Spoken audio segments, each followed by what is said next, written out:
Hello student, आज हम लोग lesson some basic concept of chemistry में लगभग सारे टॉपिक ख़त्म हो गए। आज हम लोग स्ट्रक्चर ऑफ एटम स्टार्ट कर रहे हैं।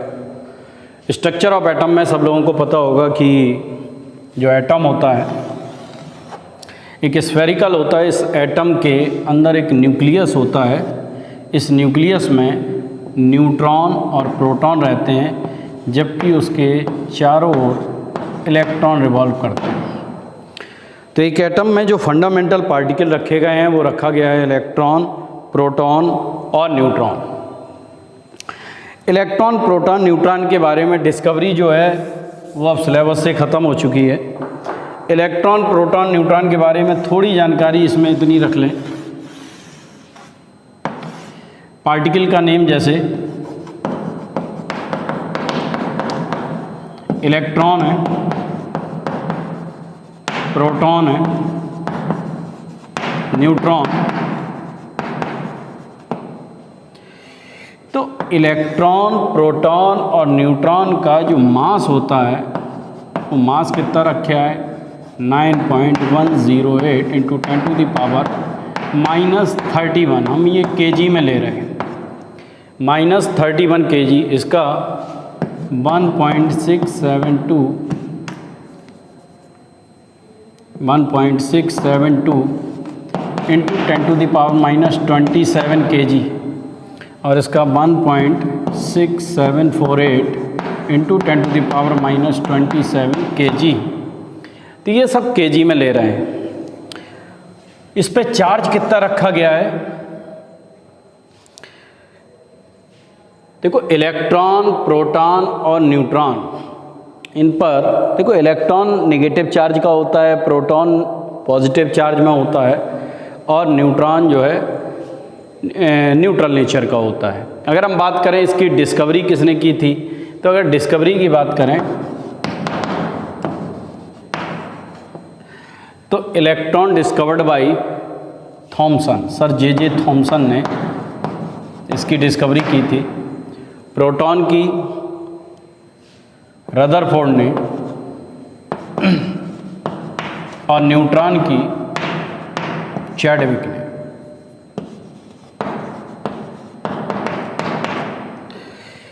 तो इलेक्ट्रॉन, प्रोटॉन, न्यूट्रॉन की डिस्कवरी की थी सर जे थॉमसन ने, रदरफोर्ड ने, चैडविक ने। तो इसे ईंट पर नाचे से याद रखेंगे।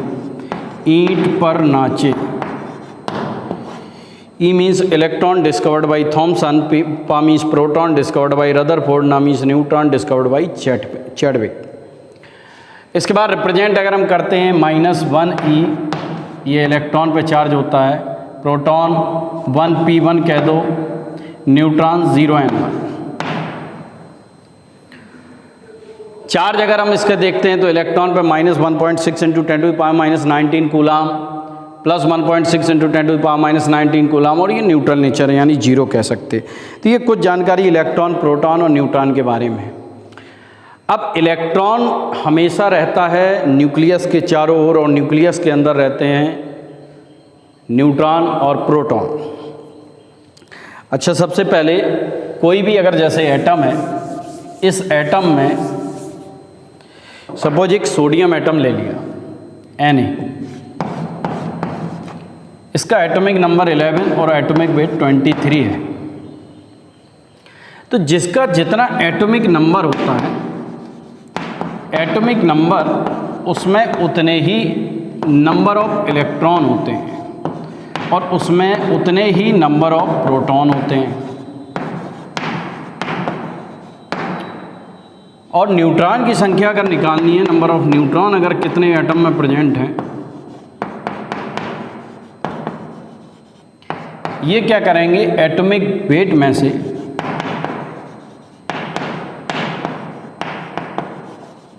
एटॉमिक नंबर को सब्ट्रैक्ट कर देंगे, तो उसमें नंबर ऑफ न्यूट्रॉन्स आ जाएंगे। जैसे इसका एटॉमिक नंबर 11 है, तो सोडियम में एटॉमिक नंबर 11 है, तो नंबर ऑफ इलेक्ट्रॉन भी कितने हो गए सोडियम में 11, प्रोटॉन भी कितने हो गए 11, प्रोटॉन भी 11, और न्यूट्रॉन कितना हो जाएगा 23 माइनस 11 इक्वल टू 12 न्यूट्रॉन आ जाएंगे। तो हम लोग इलेक्ट्रॉन, प्रोटॉन और न्यूट्रॉन भी निकाल सकते हैं। बेसिक चीज़ें पहले स्ट्रक्चर ऑफ एटम में बेसिक समझते चलें। इसके बाद हम लोग देखेंगे कि इसमें एक तुम लोगों ने पढ़ा होगा सेल। सेल होते हैं के, एल, एम और एन। के, एल, एम, एन ये सेल होते हैं। इसी को हम 1, 2, 3 और 4 भी कह सकते हैं। इसके बाद सबसेल होते हैं। सबसेल देखो, सबसेल होते हैं, हम नया टर्म आएगा। अभी तक तुम लोगों ने सेल पढ़े थे KLMN, बोरबरी स्कीम से जो इलेक्ट्रॉनिक कॉन्फ़िगरेशन करते थे KLMN के थ्रू। सबसेल रखा गया है SPDF, ये सबसेल होते हैं SPD और F। ये मतलब जैसे कोई बड़ा रूम है, उसे एक बड़ा घर है, उसे छोटे छोटे कमरों में डिवाइड कर देते, ऐसे ही सेल को छोटे छोटे फिर से सब सेल में डिवाइड किया गया है, जिन्हें हम कह रहे हैं SPDF। S कहाँ से आया है? S means sharp, P means principal, D means diffuse, F means fundamental. तो जो पहला सेल है इसे एक सब सेल में बांटा गया है, उसका नाम है 1S। जो दूसरा सेल है इसे 2 सब सेल में बांटा गया है, 2S और 2P। जो थर्ड सेल है इसे बांटा गया है 3 सब सेल में, 3S, 3P और 3D। और चौथे सेल को बांटा गया है 4S, 4P, 4D और 4F। सॉरी, सेल पता लग गए KLMN और भी होते हैं, तुम्हारे में अभी 4 का हम लोग डिस्क्रिप्शन कर रहे हैं। इन सेल को छोटे छोटे सब सेल में बांटा गया है, जिनका नाम दे दिया हमने S, P, D और F। S अगर कभी भी दिखाई दे तो S में हमेशा 2 इलेक्ट्रॉन बनने हैं, P में 6, D में 10 और F में 14। याद ना रहे तो याद रख लेना, 4 का डिफरेंस होता है। S में 2 है, फिर 4 ऐड करेंगे P में 6 आ जाएगा, फिर 4 ऐड करेंगे D में 10 आ जाएगा, फिर 4 ऐड करेंगे F में 14। तो 4 का डिफरेंस रहता है। तो अगर हम कहें कि इलेक्ट्रॉन इन सब सेल कितने भरे जाते हैं, इलेक्ट्रॉन इन सब सेल, तो हमें पता है S में 2 जाते हैं, S आ गया तो S में हमेशा 2, P है तो 6, S में 2 है, P में 6 है, D में 10 है, S 2 है, P 6 है, D 10 है और F में 14 है। ये तो हमने सब सेल के इलेक्ट्रॉन लिख दिया। अगर हम कहें कि इलेक्ट्रॉन इन सेल,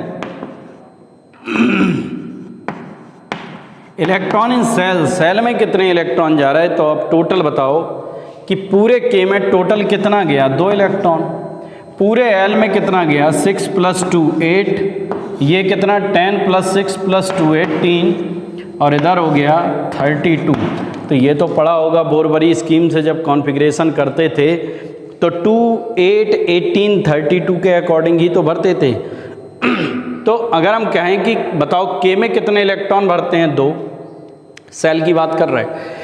L में कितने भरते हैं, 8, M में 18 और N में 32। K, L, M और N। अच्छा, अगर हम बात करें तो ये हमारे टोटल जो है सेल हो गए 4, K, L, M, N। सब सेल हो गए SPDF। SPDF में इलेक्ट्रॉन कितने भरते हैं, 2, 6, 10 एंड 14।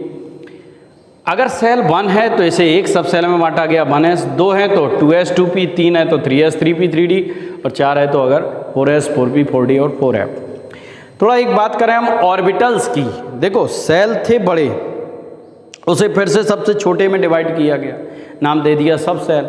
सब सेल को भी फिर से डिवाइड किया, जिन्हें हम कह रहे हैं ऑर्बिटल्स। तो वो ऑर्बिटल्स को और समझें।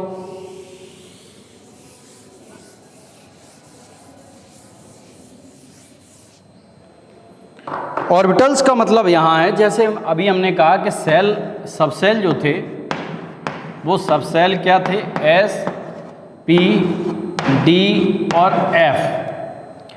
अब S को जो ऑर्बिटल्स आए हैं, S में इलेक्ट्रॉन 2 भरते थे, P में 6, D में 10 और F में 14। अब इन्हें फिर से छोटे छोटे सब सेल में डिवाइड किया गया है वो सब सेल देखो एस, देखो जितने इलेक्ट्रॉन भरते हैं उसके जस्ट आधे ऑर्बिटल्स होते हैं। जैसे एस में 2 इलेक्ट्रॉन भर रहा है तो इसमें ऑर्बिटल्स ओनली 1 होगा। पी में 6 इलेक्ट्रॉन भर रहा है तो इसमें 3 ऑर्बिटल्स होंगे। डी में 10 भर रहा है तो इसमें 5 ऑर्बिटल्स होंगे।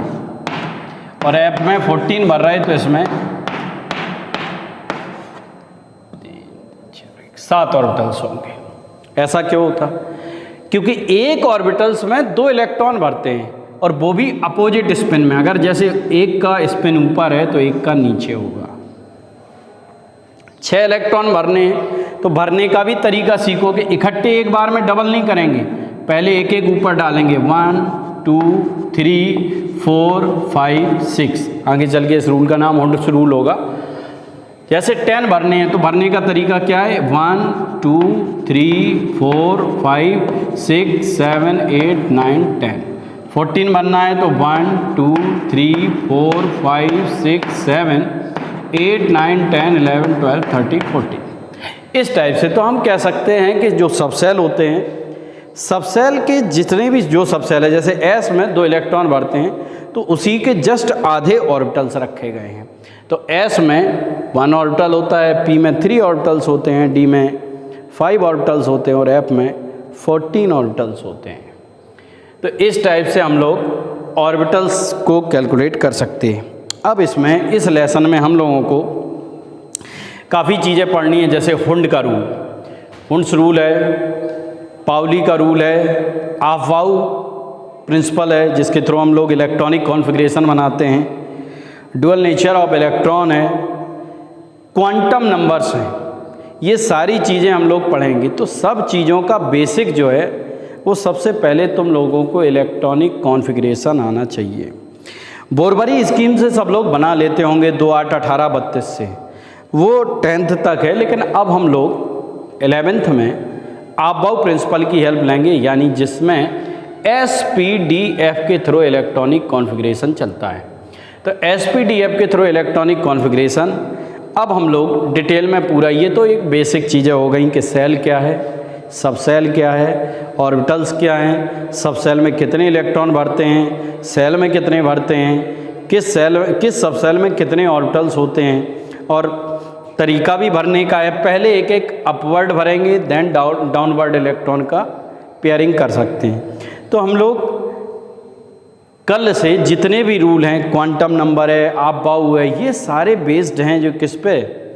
आफबाउ प्रिंसिपल अगर हमें बनाना आ गया, आफबाउ से इलेक्ट्रॉनिक कॉन्फ़िगरेशन आ गया तो उससे हम लोग क्वांटम नंबर निकालना सीखेंगे, उससे हम लोग पाउली का रूल बना लेंगे। क्वांटम नंबर आ गई तो पाउली का रूल आ जाएगा, उससे हुंड का रूल निकल आएगा। तो हम लोग ये डिटेल में कल पढ़ेंगे। आज के लिए इतना ही काफ़ी है। Thank you.